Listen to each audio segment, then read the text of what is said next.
당신은 미국인인데 왜 그렇게 한국을 좋아하는 거야? 난 정말 이해할 수 없어.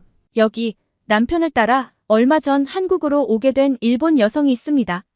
한국에 오면서 걱정이 굉장히 많았던 이 일본 여성은 한국에 도착하자마자 충격적인 현실을 마주하고 일본에 가기 싫어졌다고 하는데요. 대체 무슨 일이 있었던 걸까요? 오늘의 사연 시작합니다. 안녕하세요. 저는 6개월 전 남편을 따라 일본에서 한국으로 온 일본 세댁 나오미입니다. 제 남편은 미국인인데요. 글로벌 기업의 일본 지사에 있을 때 저와 연애를 했고 1년 전 결혼을 했습니다. 남편은 절 많이 사랑하고 또 좋은 사람인데 최근에 정말 좀 꼴보기 싫었던 순간이 있었어요. 바로 한국 발령을 받았을 때예요. 남편은 무슨 복권 당첨이라도 된 듯 환호를 하더라고요. 저는 그 모습을 보며 몹시 서운했습니다. 남편이 미국으로 돌아가는 것도 아닌데 왜 그렇게 한국에 가는 걸 좋아하냐고요? 남편은 한국 근무 경험이 있거든요. 한국에서 3년간 일하다가 일본 지사로 발령받았던 건데 그래서인지 남편은 한국과 일본을 비교하며 일본에서의 생활에 불만이 많았어요. 연애 때부터 종종 그랬어요. 이것도 불편하다, 저것도 불편하다, 이건 한국에 비해 너무 뒤처져 있다 등등이요. 저랑 결혼하지 않았으면 한국으로 돌아갈 수 있는 방법을 찾았을 거라고 하기도 했고요. 이런 말을 들을 때마다 한국에서 고작 3년을 살아본 게 다고 어차피 한국이나 일본이나 남편에게는 모두 외국인데 내 모국을 왜 그렇게 싫어하나 싶어서 서운한 감정이 들곤 했죠. 미국과 일본을 비교한 것도 아니고 한국과 일본을 비교하니 그러면 한국 여자랑 결혼하지란 생각이 들 때도 있었고요. 처음엔 아무래도 외국 생활이니 힘들겠지 하고 한 귀로 듣고 한 귀로 흘렸는데 나중엔 일본을 저렇게 싫어하는데 일본인인 나도 싫어지는 건 아닐까 하는 의문이 들곤 했죠. 그러다 보니 점점 싸움 횟수도 늘어났습니다. 그런데 한국 발령을 받자마자 환호성을 내지르며 기뻐하는 걸 보니 모국을 떠나 한국으로 가야 하는 제 걱정은 안 되나 싶어 너무 서운한 거예요. 게다가 한국은 저와 남편 둘 다 외국인 신세가 되잖아요. 남편이 3년간 한국 생활을 해서 어느 정도 한국어를 한다지만 아주 유창하진 않고 저는 한국어를 새로 배워야 하는 입장입니다. 그리고 남편은 그나마 한국 생활에서 알고 지냈던 동료라도 있지만 저는 아무런 연고도 없는데 저렇게 생각이 없나 싶었죠. 한국에서 대체 어떻게 살아야 할지 막막했는데 남편은 아주 신났더라고요.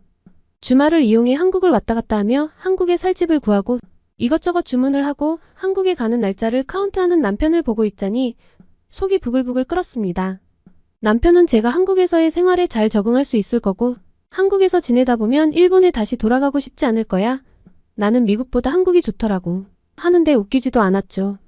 어쨌든 좋은 경험이 있던 곳으로 돌아가는 거니까 설레서 저러겠지 하고 꾹꾹 감정을 눌러둔 채 한국으로 출발했습니다.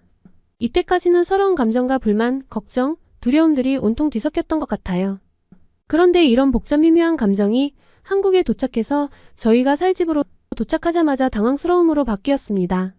집으로 가는 택시 안에서 제가 남편에게 집 열쇠를 달라고 했거든요. 그런데 열쇠를 안 주는 거예요. 아니, 정확하게는 열쇠가 없다고 했습니다. 그게 말이 되나요? 집 열쇠가 없다니?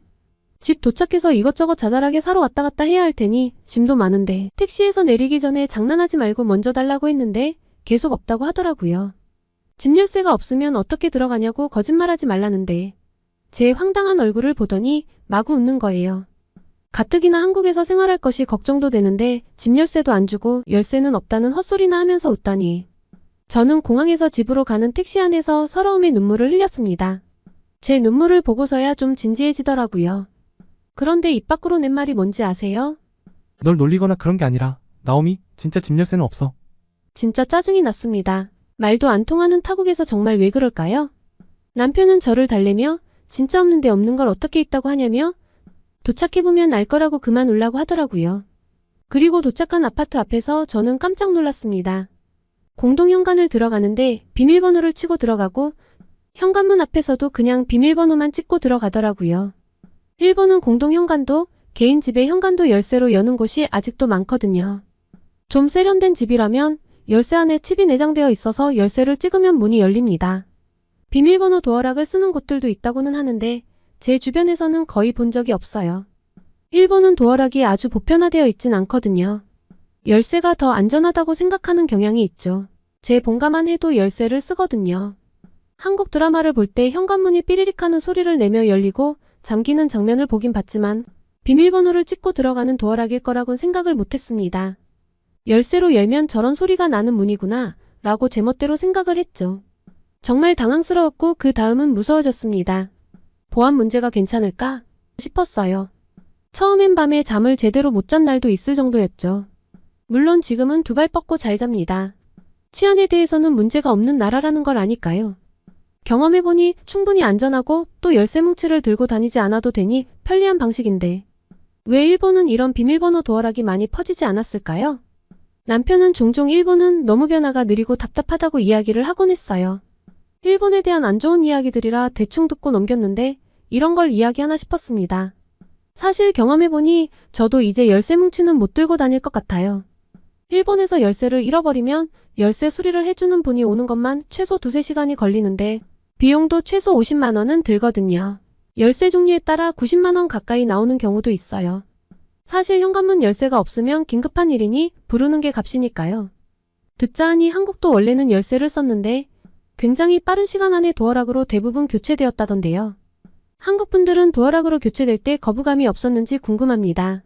제가 한국에 와서 사귄 제 또래 한국인들은 어렸을 때 열쇠를 쓰긴 했는데 어느 순간부터 도어락을 썼고 거부감이랄 것도 없이 그냥 다들 썼다고 하던데 맞나요? 한국 아파트와의 충격적인 만남은 여기서 그치지 않았습니다. 남편이 한국 집에서 꼭 필요한 것들은 미리 준비해줬는데 집 안으로 들어가서 첫인상은 크다였습니다. 일본에 비해서 뭐든 크더라고요. 평수도 더 넓고 전반적으로 냉장고도 크고 식탁도 커요. 일본의 집이 한국 집보다 평수가 작다는 건 알고 있었지만 한국의 가구 사이즈 자체도 크고 도로도 좀 더 넓고 전반적으로 나라가 좀 큰 느낌이에요. 처음엔 너무 휑하고 큰 거 아닌가 했는데 지금은 일본으로 돌아가면 갑갑함을 느낄 것 같네요. 미국인인 남편은 덩치도 크니 한국과 비교하자면 일본이 좀 답답하게 느껴졌을 거라는 생각이 들더라고요. 이렇게 시작된 한국 생활은 처음 걱정과 달리 생각보다 꽤 빠르게 적응을 했습니다. 요새 저는 오전에 집안일을 끝내고 오후에는 한국어학원에 가요. 그리고 지하철을 타고 남편 회사 앞 카페로 이동해 노트북으로 한국어 공부를 하다. 남편이 끝나면 같이 퇴근을 하는 재미에 푹 빠졌습니다. 이게 뭐가 특별하다고 이러나 싶으실 텐데 일본은 충전석을 갖고 있는 카페가 무척 적거든요. 한국에 온 지 얼마 안 됐을 때 곳곳에 있는 코드에 마음대로 코드를 꽂고 노트북을 하고 휴대폰을 이용하는 한국 사람들의 모습을 보고 문화 충격을 받았습니다. 일본에서는 꼭 직원에게 물어봐야 하고 가끔은 직원이 거절하기도 해요. 묻지 않고 그냥 꽂아서 쓰다가는 경찰을 부르는 경우도 있죠. 전기 도둑이라고요. 물론 대형 프랜차이즈인 스타벅스 같은 곳을 가면 되지만 개인 카페는 안 되는 곳이 흔하죠. 와이파이를 쓸 수 없는 곳도 있는걸요. 그래서 남편 회사 앞에 카페처럼 예쁘고 분위기 좋은 카페에서 이렇게 마음대로 충전을 하고 노트북을 쓰는 건 아직도 좀 어색합니다. 한국의 음식점에서도 이런 휴대폰 충전은 그냥 서비스 개념이더라고요. 다양한 충전선을 마련해 놓고 식사하시는 동안 충전을 해드리겠다고 써놓은 걸 보고 믿기지 않아서 진짜 이렇게 충전을 해주냐고 몇 번을 물어봤던 기억이 생생합니다. 제일 충격적인 건 카페든 음식점이든 무료 와이파이가 어디서든 흔하다는 거예요.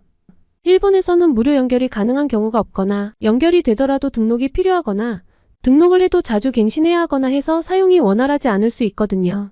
솔직히 한국에 와서 보기 전까지 일본 사회의 문제점을 깨닫지 못했던 것 같아요. 그런데 이젠 한 번도 문제라고 생각해 본 적이 없던 것들이 점점 문제로 보였습니다. 카페에서의 전력 충전도 일본은 전력이 민영화가 되었지만 한국은 아닌 그런 차이들이 이런 사회의 모습을 만들어내는 것이 맞겠죠? 일본은 나쁜 전력 회사들이 담합을 해서 15%에서 40%까지 전기요금을 올려버렸어요. 오죽하면 전기세 때문에 일본 국민 3명 중 1명이 더운 여름날에 에어컨을 안 사용한다고 하겠어요. 일본 내에서 열사병 환자가 나날이 늘어가는 건 전기세가 비싸니까 그래 라고는 생각했는데 전력이 민영화가 되어서 이런 문제가 생긴다고는 왜 생각을 못 해봤을까요? 작다면 작은 차이인데 사실 생활과 밀접하게 연관되는 일들이다 보니 저는 이런 생활 곳곳에서 한국의 장점을 느끼고 있습니다. 그리고 점점 의문이 듭니다. 솔직히 일본 사람들이 세금을 적게 내는 것도 아니거든요. 예를 들어 300만 원을 받으면 주민세 20만 원, 소득세 10만 원, 연금보험 30만 원, 건강보험료 10만 원이 빠져나가요. 그래서 실수령액이 230만 원 정도입니다. 한국보다 세금을 많이 내는데 그 많은 돈은 다 어디 갔을까요? 제가 앞서 말씀드린 것 말고도 사실 한국이 더 좋은 부분들이 곳곳에서 발견돼요. 지하철의 스크린도어가 일본에서는 아직도 제대로 갖춰져 있지 않은 곳이 대부분이거든요. 한국은 적어도 제가 가본 모든 지하철역에 스크린도어가 갖춰져 있었습니다. 스크린도어만 있었다면 제가 일본에서 원하는 직장을 다녔을 텐데 씁쓸했어요.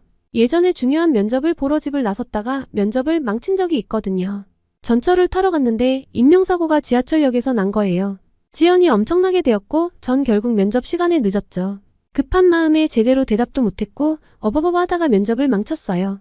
전철 플랫폼에 스크린도어만 있었어도 이런 일은 없었을 건데 말이죠. 일본은 스크린도어가 잘 없어. 삶을 비관한 사람들이 하필이면 아침 러시아워 시간에 전철에 몸을 던져 전철이 멈추는 일이 많거든요. 스크린도어 설치가 아주 어려운 일도 아닐 텐데 왜 못하는 걸까요? 게다가 한국과 일본은 관공서나 은행의 행정처리 속도도 정말 많이 차이가 납니다. 한국으로 와서 정말 놀란 게 주민등록 등본을 떼는 게 이렇게 빠르고 저렴하게 처리될 수 있구나 였어요. 일본 같은 경우에는 이런 행정처리를 진짜 빠르면 30분, 기본 1시간은 기다려야 하거든요. 그뿐인가요? 한국은 전자신분증으로 다 해결되는데 일본은 이것저것 다 카드를 들고 다녀야 합니다. 은행이든 어디든 도장이 필수고요.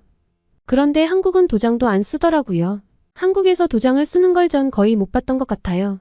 남편이 은행을 가서 일을 보는데 일 처리 속도가 빠른 건 물론 도장도 필요 없고 카드도 그 자리에서 바로 받는 걸 보며 저는 충격으로 얼어붙었습니다. 제가 너무 우물한 개구리처럼 살았던 걸까요? 인정하기 싫은데 남편 말처럼 한국과 비교하면 일본이 쓸데없이 시간이 오래 걸리고 불편한 부분들이 참 많아요.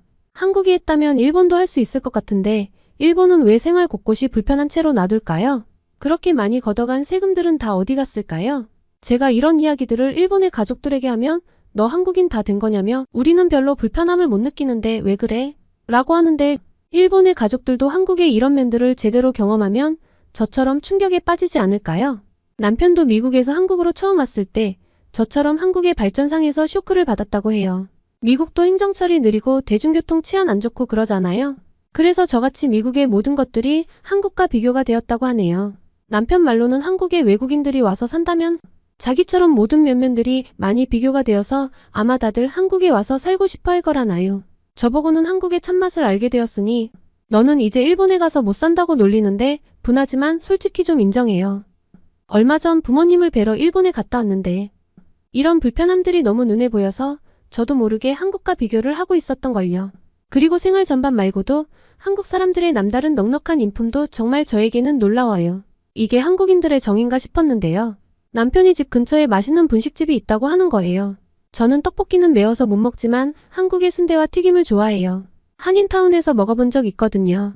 기분 좋게 따라갔는데 남편이 이모, 여기 튀김이랑 순대 1인분이요. 튀김엔 떡볶이 국물 좀 부어주세요. 라고 주문을 하더라고요.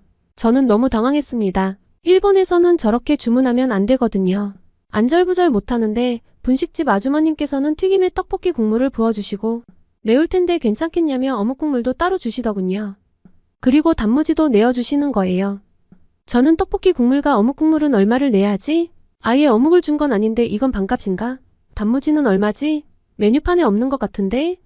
혼자 열심히 머리를 굴리는데 남편이 이건 그냥 주신 거야. 라고 하는 거예요.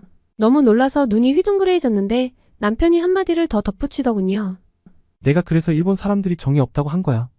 이게 무슨 말이냐고요? 요새 한국 음식이 인기가 좋아서 일본에서도 쉽게 먹을 수 있거든요. 연애 시절에 함께 한인타운에 놀러가서 떡볶이와 순대를 먹은 적이 있는데 남편이 한국에서 했던 것과 비슷하게 순대에 떡볶이 국물을 좀 부어달라고 했어요. 그랬더니 분식집 주인 아주머니께서 국물은 따로 부어드리지 않아요. 떡볶이 주문하세요 라고 거절하셨거든요.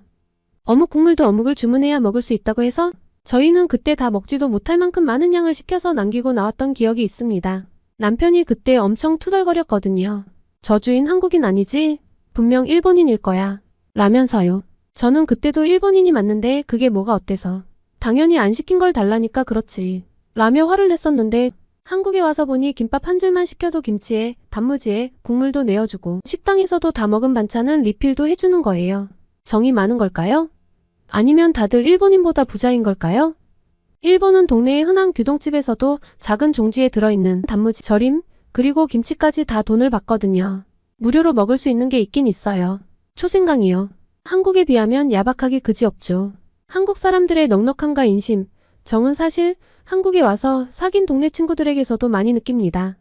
한국어가 서투른 저를 잘 챙겨주고 한국 음식이 매운 편이니 힘들지 않냐며 제게 동네 일본식 식당 링크도 보내줬어요.